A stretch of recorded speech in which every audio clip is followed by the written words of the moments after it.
Hello students, so this is the fifth video of second module, and in this video I'm going to explain you about the simultaneous requests. So if there are many devices which are connected over the bus and which wants to take the service from the uh, processor, then if more than one device will be asking or it will be requesting for the bus means, then what happens actually we will see in this topic.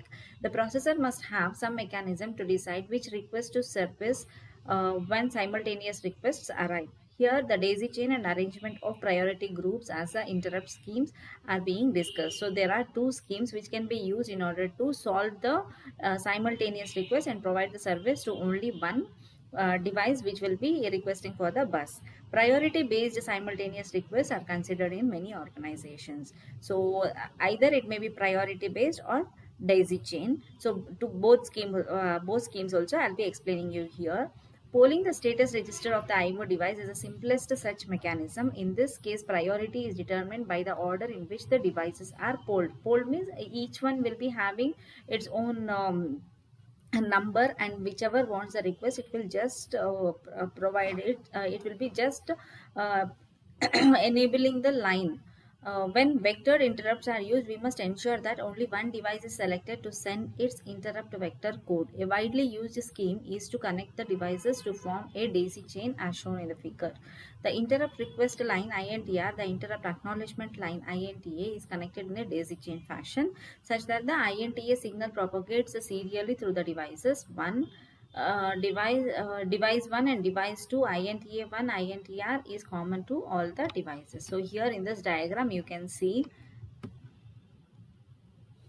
so here you have, this is the daisy chain technique. Here how it will be done means device 1, device 2 till device n, everything will be connected and to the processor, and there will be a interrupt request line common to all the devices. So what happens here is whichever device wants to request, so it will be enabling its INTR and it will be giving to the processor, and once the processor comes to know that there is some request from any one of the device, then it will send the acknowledgement line. Whichever device will respond to that acknowledgement line, so that device will be served. So this is about daisy chain. Next one is priority groups. So in priority group, what happens means we are arranging the devices into different priority groups. So here it will be like device 1, device 2, device n, everything will be connected, and INTR1, INTRP and INTAP, everything for these different groups it will be connected, and here you will be having the priority arbitration circuit, and which will be used in order to provide the service here for the device whichever is requesting for the processor. So immediately each and every group of the devices, it will be having the INTR line and also the INTA line.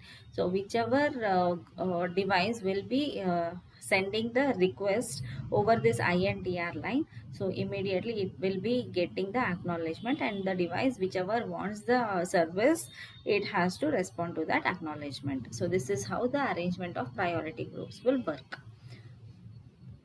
Next is controlling the device request. At the device end, an interrupt enable bit determines whether it is allowed to generate an interrupt request or no. So at the processor end, it determines whether a given interrupt request will be accepted. So whether it will be accepted and whether the interrupt request will be given or no, everything will be taken care by the interrupt enable bit. Okay, and next, along with this interrupts, we also have the exceptions. So exceptions are nothing but the term exception is used to refer to any event that causes an interruption. Any interruption or any disturbance in the ongoing process will be is nothing but the exception. So these exceptions are nothing but the events which will cause an interruption. So hence IO interrupts are one example of the exception. So there are different types of exceptions. We will see one by one. Recovery from errors. These are the techniques to ensure that all hardware components are operating properly. Debugging means find errors in a program, trace and break points only at specific points selected by the user. Privilege exception. Execute privileged instructions to protect the operating system of a computer from being corrupted by the user's program. So how these interrupts will be used in the operating system? Operating system is a system software which is also termed as a resource manager. So it will be taking care of whatever resources are there in the system and how the services has to be provided, as it manages all variety of computer peripheral devices efficiently.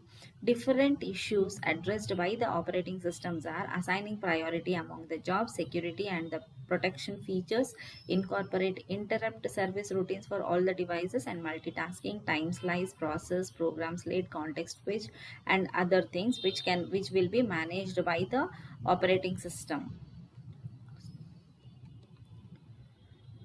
So next, moving to we have two different mechanisms which was explained priorly. That is, one is interrupts. Until now whatever we saw was related to the interrupts, and next one is direct memory access.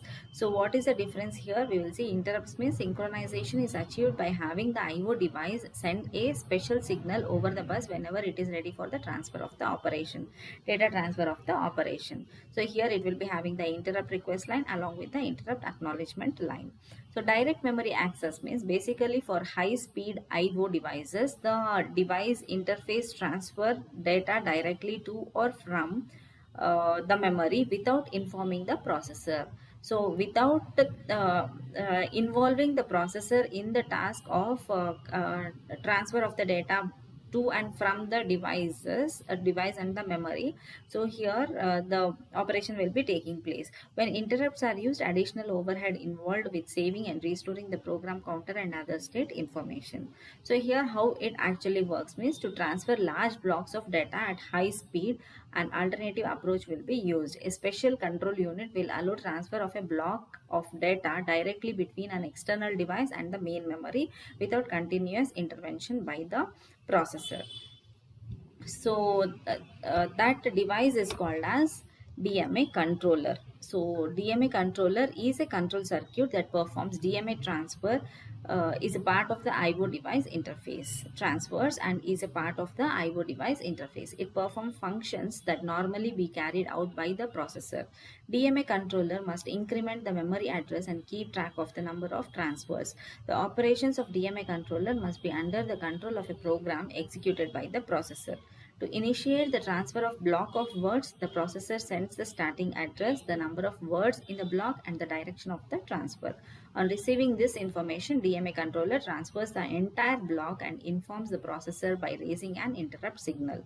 While a DMA transfer is taking place, the processor can be used to execute another program. After the DMA transfer is completed, the processor can return to the program that requested the transfer. So this is how the DMA controller will work, and here we have two diagrams which indicate what actually the DMA consists of.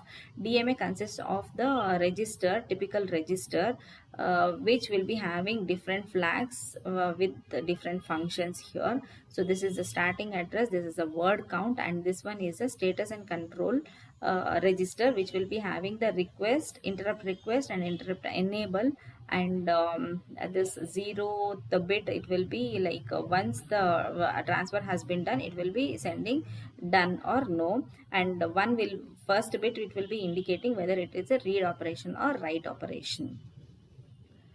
And also here you can see the diagram related to DMA. So this is the bus, and the processor and memory on main memory are on the one side of the bus, and on the other side there is a DMA controller which will again be connected to the network interface and also to the different devices which wants the service from the processor and the main memory. So this is about the DMA, that is direct memory access.